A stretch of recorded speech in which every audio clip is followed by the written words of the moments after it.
काम हो गया तो पहले मांगते हैं कि नमक लाओ थोड़ा। माने हर चीज हमारे मन की होना चाहिए। तो सुखदेव जी से राजा परीक्षित ने पूछा, गुरुदेव ये बताइए, ये जीवात्मा जो कर्म करता है इसके कर्म का लेखा जोखा किसके पास रहता है? तुम्हें पता है? हम जो कुछ भी कर्म करते हैं इसका लेखा जोखा किसके पास रहता है? और मैं तो यहाँ जब कभी भी कथाओं के साथ में वेदांत भी, गीता भी, भागवत भी, सबका थोड़ा थोड़ा कुछ न कुछ आपको प्रसाद मिल जाए। इसलिए उपनिषद में सुखदेव जी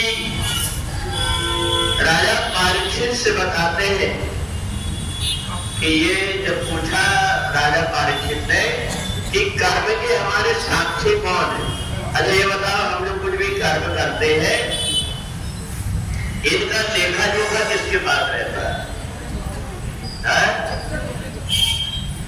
वो जरा फोन करके पूछ रहा उससे, सुनाई बात है ना, क्या दिख गया है? अब पता नहीं चित्रगुप्त नाम का कोई है भी कि नहीं। जो कुछ अपने को सुनाया मैं बता दूं आपको कि कर्म का लेखा जोखा करने वाला और कोई नहीं, हम ही है, हम ही है। कैसे पता लगेगा? जैसे अगर गिलास में पानी गिरा, कर्म का फल व्यक्ति को तुरंत मिल जाता है, परंतु दूसरे जन्म में जब कहा कि कर्म का फल तुरंत मिल जाता है, तो दूसरे जन्म में कोई व्यक्ति गरीब क्यों होता है, कोई व्यक्ति अमीर क्यों होता है? अगर कर्म का फल तुरंत ही मिल जाता है तो वो गरीब क्यों होता है और अमीर क्यों होता है? हाँ? तो देखो, जीवन में व्यक्ति अपने कर्म का स्वतः ही लेखा जोखा रखता है। जैसे एक गिलास में पानी है, वो पानी अगर लुढ़क गया, अपने घर में कहीं पानी लुढ़क गया तो पानी तो खत्म हो गया ना, थोड़ी देर के बाद पानी भी सूख जाएगा। परंतु जहां से पानी बहा हुआ है वहां थोड़ी ना थोड़ी अलग प्रकार से दिखाई देता है कि यहां से पानी बहा है, जब तक कि हम उसको पोंछ करके साफ ना करें। तो जैसे पानी गिरा, पानी सूख गया, परंतु उसकी लाइन बनी हुई है। ऐसा ये जीवात्मा ने पहले जन्म में जो कुछ कर्म किया, पानी गिरा और उसका पानी खत्म हो गया, ऐसे जो कुछ भी कर्म करता है उसका फल उसको उसी जन्म में मिल जाता है। परंतु ये जो लाइन बनी हुई है, इसको देख करके हमें क्या लगता है कि यहाँ पानी गिरा था। ऐसे ही अभी तक अपनी धारणा रहती है कि व्यक्ति धनी और गरीब केवल पैसे से रहता है, परंतु तुम्हें पता नहीं कि गरीब कौन है और अमीर कौन है। अच्छा देखो, जिसके पास बहुत सारा पैसा है, जिसके पास में बहुत सारा पैसा है, तो वो व्यक्ति क्या दे देगा? वो व्यक्ति क्या धनवान है? जिसके पास में पैसे बहुत है, क्या व्यक्ति धनवान है? असल में बहुत सारे ऐसे व्यक्ति भी होते हैं जो जिनके पास में पैसे नहीं रहते, परंतु फिर भी उनका दिल इतना बड़ा रहता है कि वो खर्च करने में पीछे नहीं रहते। और एक व्यक्ति वो होता है जिसके पास में पैसा रहता परंतु वो खर्च नहीं कर सकता। तो बताओ, जिसके पास में पैसा है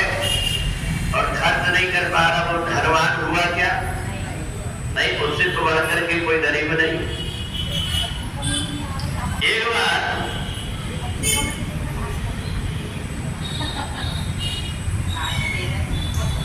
बार क्या हुआ, एक बार राजा ने पूछा, एक बार नाई उनकी हजामत बनाने आया।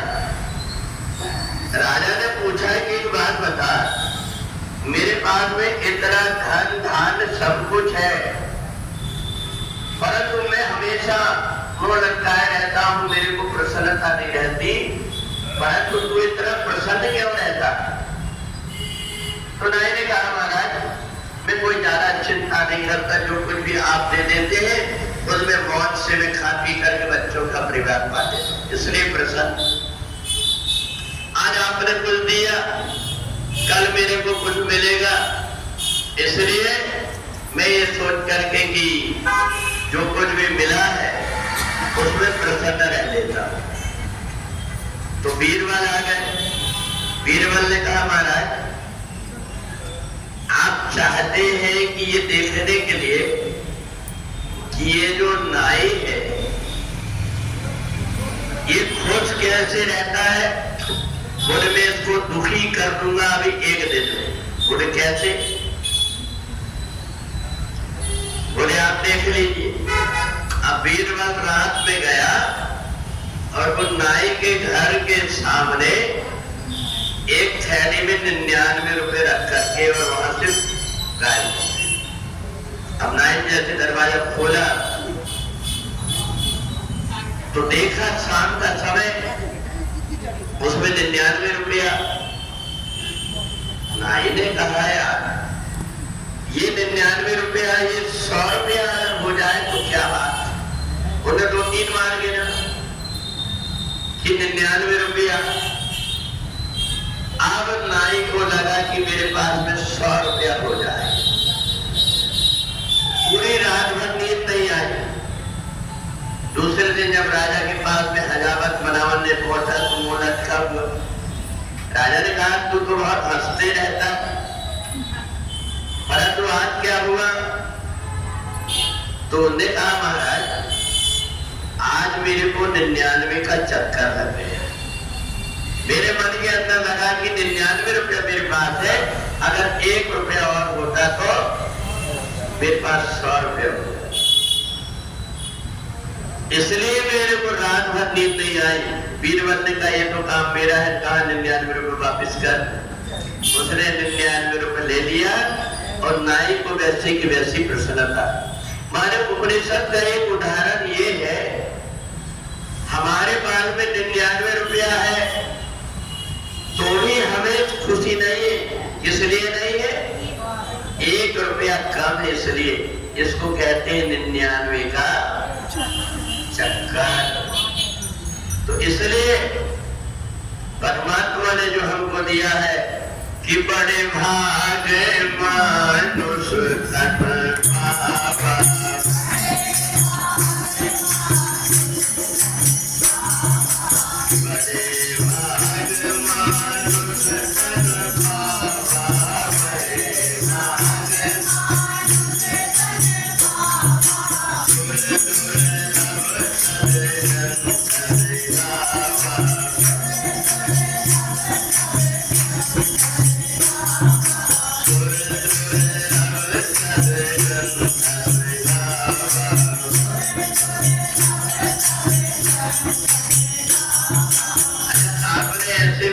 देखे होंगे ना, जिनके पास में पैसा बहुत है, परंतु आप उनको क्या कहते हैं? पैसे हैं परंतु वो बहुत कंजूस है।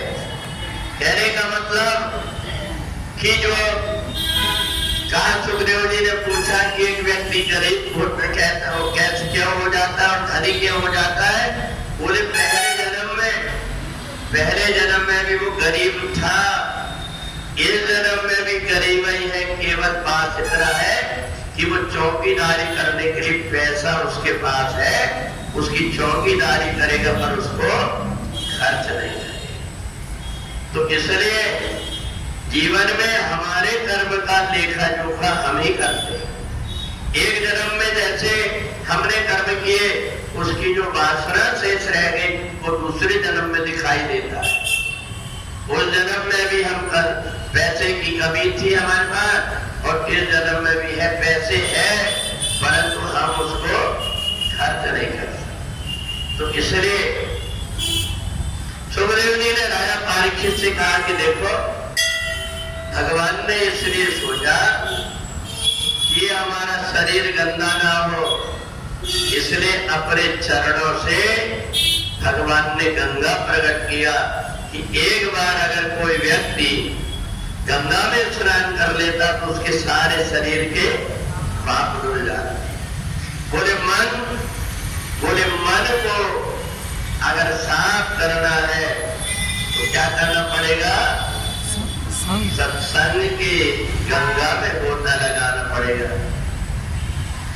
तूने मन को नहीं बुझाया, तेरा गंगा पड़ा डुबाया, कैसे आएंगे भगवान, कैसे आएंगे भगवान, तूने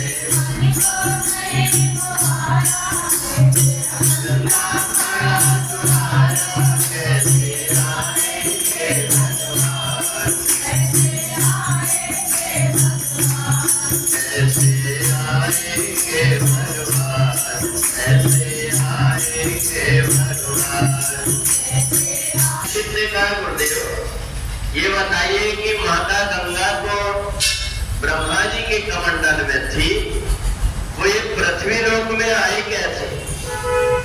बोले एक समय कश्यप ऋषि के पास में अदिति गए, और अदिति ने जाकर के प्रार्थना किया कि मेरे बेटा बड़े दुखी, आप उनके दुख को दूर करने का कोई उपाय करिए। अब देवता किसकी संतान है? देवता किसके संतान? अच्छा, दानव किसके? अदिति कश्यप। अदिति ये कश्यप के अदिति से देवता और दिति से दानव। पिता एक ही है, केवल माँ अलग है। अदिति ने कहा कि मेरे बेटा बड़े परेशान है इस समय, तो कश्यप ने कहा वो अपने कर्म के कारण उन्हें अच्छा परमात्मा का इतना सुंदर शरीर मिला है देवताओं का, अगर वो भगवान की भक्ति करते तो उनके पुण्य बढ़ते, परंतु ये देवता तो सुरापान करने में और नाच गाने में ही प्रसन्न रहते। फिर उनको दुख तो आएगा जीवन में, तो कहा आप ऐसा कोई उपाय करिए। तो कश्यप ऋषि ने कहा एक काम करो, यही महीना था, कौन सा? भादों का महीना। कहा तुम 21 दिन दूध पी करके व्रत करो और ओम नमो भगवते वासुदेवाय का जाप। ओम नमो भगवते वासुदेवाय, ओम नमो भगवते वासुदेवाय, ओम नमो भगवते वासुदेवाय, ओम नमो भगवते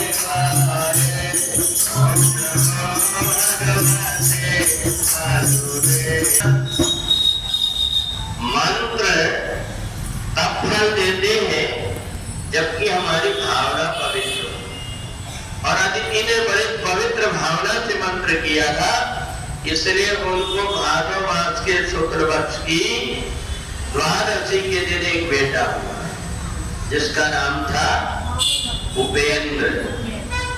उपेंद्र नाम था, इंद्र का छोटा भाई हुआ, इसलिए उसका नाम उपेंद्र। तो यहाँ सुखदेव जी राजा परीक्षित से कहते हैं कि जब ये जन्म दिए तो तो अदिति और कश्यप बड़े प्रसन्न हो गए कि देखो हमारे यहाँ पर साक्षात परमात्मा का अवतार हुआ है। उमेश भगवान के ही अवतार थे, जो 24 अवतार आते उसमें। तो कहा जब ये बेटा हुआ है तो बेटे को अपने को कम से कम अच्छे संस्कार देना चाहिए। तो इसलिए अपने यहाँ पर जन्म के पहले से ही संस्कार देने की प्रक्रिया। और कितने संस्कार होते पता है? 16 संस्कार होते। तो ये 16 प्रकार के जो संस्कार है ये जीवात्मा को पवित्र बना। तो कश्यप ने कहा देवी एक काम करो, अपने इतना सुंदर बेटा हुआ है, अपन गुरुजी को बुला करके और इनका जनेऊ संस्कार कर देते हैं। बोले जनेऊ संस्कार इसलिए कि जब ये बालक जनेऊ धारण करेगा तो इसको संध्या वंदन करना पड़ेगा, क्योंकि जो जनेऊ धारण करता 3 दिन तक अगर वो संध्या नहीं करता तो उसका जनेऊ अशुद्ध हो जाता है। इसलिए संध्या वंदन करेगा हमारा बेटा। तो गुरु जी को बुला करके जनेऊ संस्कार कराने लगे। देव गुरु बृहस्पति आए और उन्होंने आकर के उपेंद्र का जैसे ही संस्कार किए उनको याद आ गई ये तो परमात्मा के अवतार है। सारा सब कुछ देख लिया उन्होंने, सोचा कि अब मेरे को ही कुछ करना पड़ेगा, क्योंकि इस समय पर भगवान अवतार लिए हैं राक्षसों का वध करने के लिए और देवताओं की सहायता करने के लिए। तो इस समय 100वां यज्ञ कर रहा है बलि। अगर वो यज्ञ पूरा हो गया तो फिर वो जीत नहीं पाएगा। इंद्र हटा करके और इसको इंद्र बना दिया जाएगा। अब तो बृहस्पति ने कहा बेटा मेरे जनेऊ संस्कार तो कर दिया परंतु मेरे को दक्षिणा चाहिए। तो जनेऊ संस्कार के बाद में एक भिक्षा मांगने के लिए और पात्र दे दिया जाता है। एक कमंडल दे दिए, दंड दे दिए, बोले ले जाओ और ले जाकर के भिक्षा मांग कर गिरा। वहां आस-पास जाकर के भगवान मांग कर के लाए। गुरु जी ने कहा नहीं, मेरे को ये वाली दक्षिणा नहीं चाहिए। मेरे को क्या दक्षिणा चाहिए तुम्हें पता? क्या गुरुदेव उसके लिए तो मेरे को यहाँ से आगे जाना पड़ेगा। कहा आप वही जाओ जहां पर जाना है, परंतु मेरे मन की जो दक्षिणा है वो पूरा कर दो। मेरे देवताओं को जो दुख है वो कष्ट दूर हो जाए। भगवान उपेंद्र चले और उपेंद्र जब चले तो जाकर के पहुंचे तो जाकर के देखा तो माता यमुना की धार के किनारे बैठ करके और राजा बलि एक यज्ञ करता। देख रहा 1000 वर्ष तक गंगा के किनारे तपस्या करने से जितना पुण्य होता है उतना पुण्य केवल नर्मदा जी के दर्शन करने मात्र से हो जाता है। अरे देसी नर्मदा माई रे, देसी नर्मदा माई रे,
जैसे ही देखा, बताया अभी ओंकारेश्वर में एक इतनी बड़ी शंकराचार्य जी की प्रतिमा बन रही है, जिनका पूजन का कार्यक्रम 18 तारीख को, जिसमें ओंकारेश्वर हमको जाना।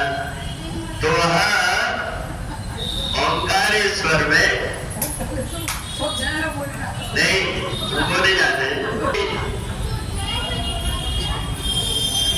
जैसे ही वहां पर कुबेर पहुंचे तो माता नर्मदा प्रकट हो गई और प्रकट होकर के कुबेर को कहा कि आपके दर्शन करने मात्र से मेरे को संतुष्टि हुई। ये बताइए कि आप मेरे को क्या वरदान देकर के जा रहे हैं। तो उस समय पर भगवान ने माता नर्मदा से कहा था कि मैं तुम्हें वरदान देता हूं कि भगवान भोलेनाथ यहाँ पर तुम्हारे पास ही निवास करेंगे। इसलिए वहां पर नर्मदा जी के किनारे दो रूप में भगवान शंकर विराजमान। कौन कौन से? परमेश्वर। तो दो रूप में वहां पर विराजमान है। अब इधर जब बलि यज्ञ कर रहा था तो बलि की आंख में ऐसा लगा कि इतना ज्यादा प्रकाशित, ये क्या दिख रहा, लगता है सूर्य भगवान को नहीं आ रहा है यज्ञ में। जैसे पीछे लौट करके देखा तो भगवान छोटे से बालों को चले आ रहे। उपेंद्र ने जैसे ही देखा, प्रणाम कर रहा है, बलि आशीर्वाद दिया और यज्ञ की परिक्रमा करके चले। बलि जाकर के चरणों में गिर गया, महाराज रुकिए। तो शुक्राचार्य ने कहा, देखो बलि, तुम यज्ञ में से उठ करके जा रहे हो। बोले महाराज, महात्माओं के लिए और भगवान के लिए तो यज्ञ किया जाता है, इसलिए ऐसे महात्मा मेरे यहाँ पर आए हुए। शुक्राचार्य ने कहा, ये महात्मा नहीं, ये छलिया है। बोले छलिया? बोले हाँ, ये वो भगवान नारायण है, छलने के लिए आया। आप तो बलि ने कहा कि आप खुद कह रहे हैं कि यज्ञ जो है परमात्मा के लिए किया जाता है। अब मेरे यज्ञ में जब परमात्मा आए तो आप तुम्हें पूजन करूंगा। तो जाकर के पूजन किया, दक्षिणा देने लगा था, आप जो मांगना है मांग लो। तो उस समय उपेंद्र ने कहा कि आप अगर देना चाहते हो तो मेरे पैर से नाप करके 3 पैर भूमि दे। 3 पैर भूमि के लिए जैसे संकल्प किया, भगवान ने अपना विराट रूप बना दिया। एक रूप से विराट रूप में एक ही पैर में पूरी पृथ्वी नाप लिए, दूसरे में आकाश को नापे। उस समय ब्रह्मा जी जब भगवान के चरण धोने लगे तो भगवान के चरणों से गंगा जी कमंडल में चली। ये बताओ, तीसरा पैर कहाँ रखो? बलि ने कहा, महाराज अभी आपने धन नापा है, अभी धन का मालिक बाकी रह गया है, इसलिए तीसरा चरण मेरे सिर पर रख दो। और भगवान ने जैसे ही रखे तो बलि को पाताल लोक पहुंचा दी। अभी भगवान कहाँ है? पाताल लोक में। और भगवान को पता है कि आप लोग उन्हीं भगवान की जो पाताल में अभी विराजमान है उनकी कथा को सुन रहे हैं। सुखदेव जी ने राजा परीक्षित से कहा, इस प्रकार से जो ब्रह्मा जी के कमंडल में गंगा थी, वो जिस समय पर भागीरथ ने तपस्या किया तो माता गंगा ने कहा, मैं आने को तो तैयार हूं, परंतु मेरा इतना वेग है, उसको सहेगा कौन? उस समय भगवान शंकर ने कहा कि मैं तुम्हारे वेग को सहन करूंगा, तुम संसार के कल्याण के लिए पृथ्वी लोक में आ जाओ। भगवान शंकर पहाड़ के ऊपर खड़े हो गए और माता गंगा आकाश से जैसे आई, भगवान शंकर की जटा से और हिमालय पर्वत से होकर के नीचे नीचे बैठ गए। बोले गंगा मैया की माता गंगा जैसे ही पृथ्वी लोक में आई, हम सभी और माता गंगा के पावन जल के कारण अपने शरीर के पाप को दूर कर देती। और ये माता गंगा, उनको जो पाप लगता है, ये पाप कैसे दूर होता है? पूरे 12 वर्ष में जब कुंभ का मेला आता है और ऐसे सत्संग करने वाले संत मुनि महात्मा तपस्या करने वाले गंगा में जाकर के डुबकी लगाते हैं तो पाप दूर भाग जाता है। ऐसी माता गंगा है। हर हर महादेव शंभो काशी विश्वनाथ गंगे।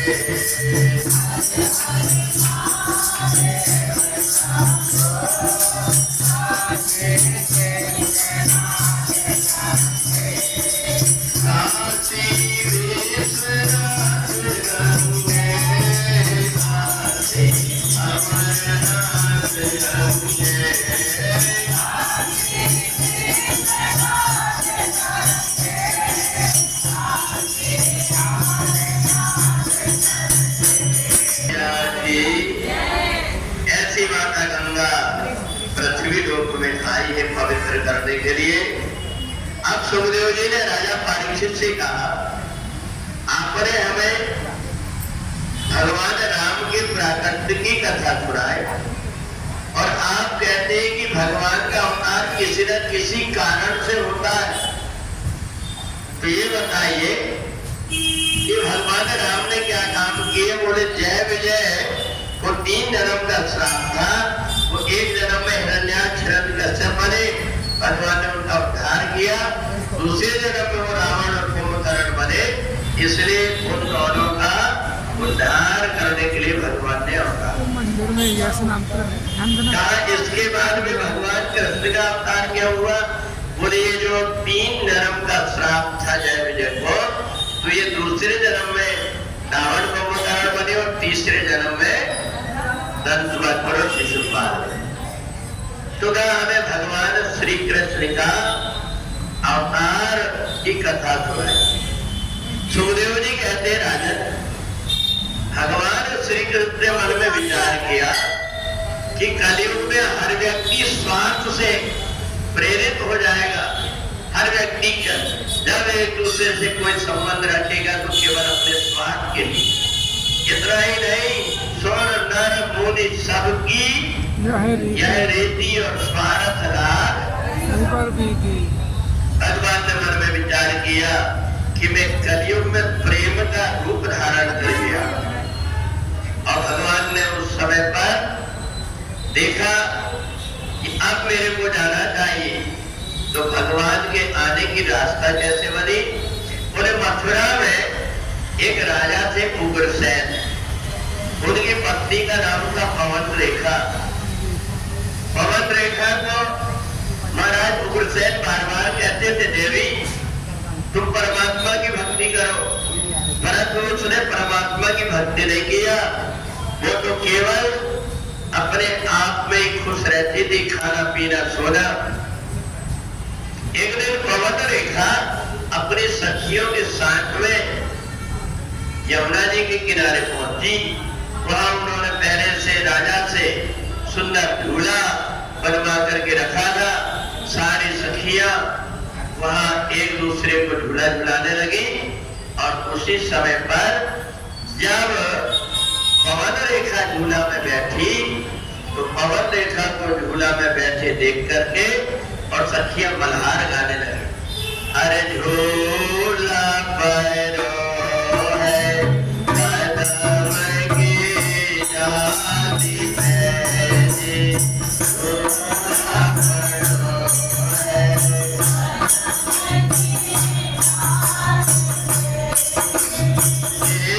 कोई पिया बेटा हमें, कोई पिया बेटा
इस समय मेरे को ऐसा लग रहा है कि काश मेरे प्रीतम मेरे साथ में होते तो मैं उनके साथ में जुड़ा जाऊं। और पवन देखा कि आंख में आंसू आ गए। उसी समय एक राक्षस सुन रहा था, उसका नाम था द्रुमलिम। उन्होंने तुरंत महाराज उग्रसेन का रूप धारण कर और आवाज लगाया, प्रिया कहाँ हो, देखो मैं आ गया। अब तो बड़ी प्रसन्न हो गई। जाकर के उसने आलिंगन किया और झूला में बिठा दिया। झूला में जब बैठी उसको बार बार ऐसा लगे कि कहीं में भ्रमित तो नहीं हो रही, परंतु द्रुमलिम तो उग्रसेन का रूप धारण करके आए। बार बार देखती, हाथ को देखे तो, आलिंगन को देखे तो बार बार उसको ऐसा लगे कि कहीं में धोखे में तो नहीं। द्रुमलिम ने सोचा कि कहीं ये पहचान ना जाए, इसलिए उसने इतना जोर से तूफान और बवंडर मचाया, सारी सखियां आंखें मलते रह गई और उसने पवन रेखा को उड़ा करके ले लिया। बहुत देर के बाद में जब वो विधि अस्त व्यस्त हालत में, तो द्रुमलिम ने कहा कि मैं कौन हूं, देख। जो देखा तो घबरा गई, देख करके बेहोश हो गई। जब बेहोश हो गई, पवन रेखा सारी सखियां ढूंढते ढूंढते गई, जाकर के देखा, लेकर के आई, कहा बहन मेरे साथ छल हो गया, मेरे को एक राक्षस उड़ा करके ले गया, तो मेरे प्रीतम नहीं। पर एक बात है, महाराज को मत बताना, नहीं तो फिर मेरा देश निकासा हो जाएगा। थोड़े दिन के बाद में पता लगा कि पवन रेखा गर्भवती है और उससे एक बालक का जन्म हुआ जिसका नाम कल। अब इधर भगवान को चाह रहे थे कि मेरे को अवतार लेने का कोई मौका बने। अब इधर भगवान प्रतीक्षा कर रहे हैं और इधर कंस का अत्याचार हो गया। कंस ने जहाँ था सब जगह पर भगवान का भजन पूजन करना सब बंद करा दिया और बंद करा करके और सबको डरा करके रखा कि आज से कोई भगवान का भजन पूजन नहीं। आज से अगर किसी की जयकारा बोलना है तो केवल एक ही नाम होगा, बोले कंस भगवान की।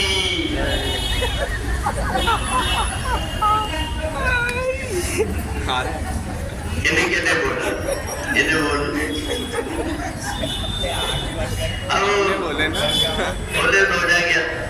असल में अपने देखे का डर था, परंतु ये तो पहलवान आदमी डरता नहीं किसी से, मगर कंस का ऐसा डर था तो सब लोग देख करके परेशान हो रहे थे।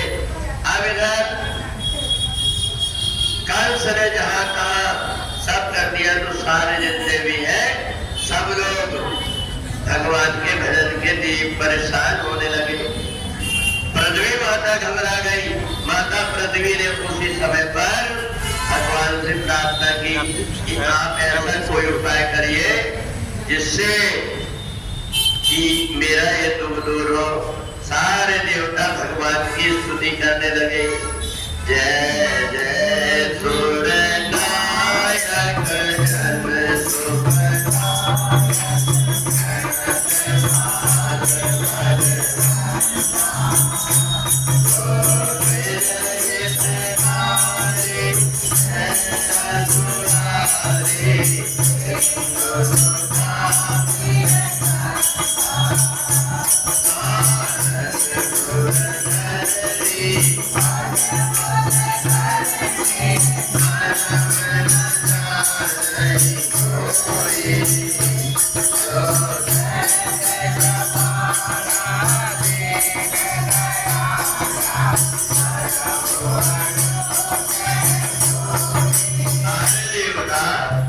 जब स्तुति करने लगे तो भगवान ने आकाशवाणी हुई कि जय बहुमुनि सिद्ध सुरेशा और तुम ही लाग धरि हो नरवेशा अंसन सहित मनुज अवतारा और नहीं हो यदुकुल वंश उदारा। तुम चिंता मत करो, मैं यदुकुल में आकर के अवतार ले रहा हूँ।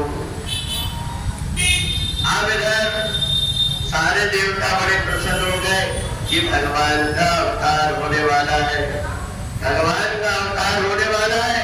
सारे के सारे देवता प्रसन्न है। अब इधर जब कंस ने देखा मेरे पिताजी मेरी इच्छा के विरुद्ध भजन कीर्तन में लगे रहते हैं, तो उनको पकड़ करके लेकर के जेल में बंद कर दिया और कहा कि घर के जितने भी बुजुर्ग हैं तुमको सोने नहीं देते, 9 बजे तक उन सबको लेकर के जेल में बंद कर। सारे जितने बुढ़े लोग थे सबको लेकर के जेल में बंद कर दिए। और जेल में जब बंद करते हैं तो उसी समय पर कंस के मन में आया कि मैं राजा बन गया, कैसे पता लगेगा। तो कंस ने उसी समय अपने मंत्री को बुलाया, पूछा कि ये बताओ मैं राजा बन गया कैसे पता लगेगा। बोले महाराज आप एक काम करो, अपनी चचेरी बहन का विवाह करो। अब कंस ने वसुदेव को बुला करके अपनी चचेरी बहन का विवाह कर दिया। और जब विवाह किया तो दुष्ट आदमी कैसा भी हो बाहर से जो दिखाने की कोशिश करता है सज्जन बनने की, एक दिन उभराई अंतर हुए निभाहु काल नेमि जीवी रावण। कंस ने कहा मैं एक काम करता हूँ कि मैं एक काम ऐसा करता हूँ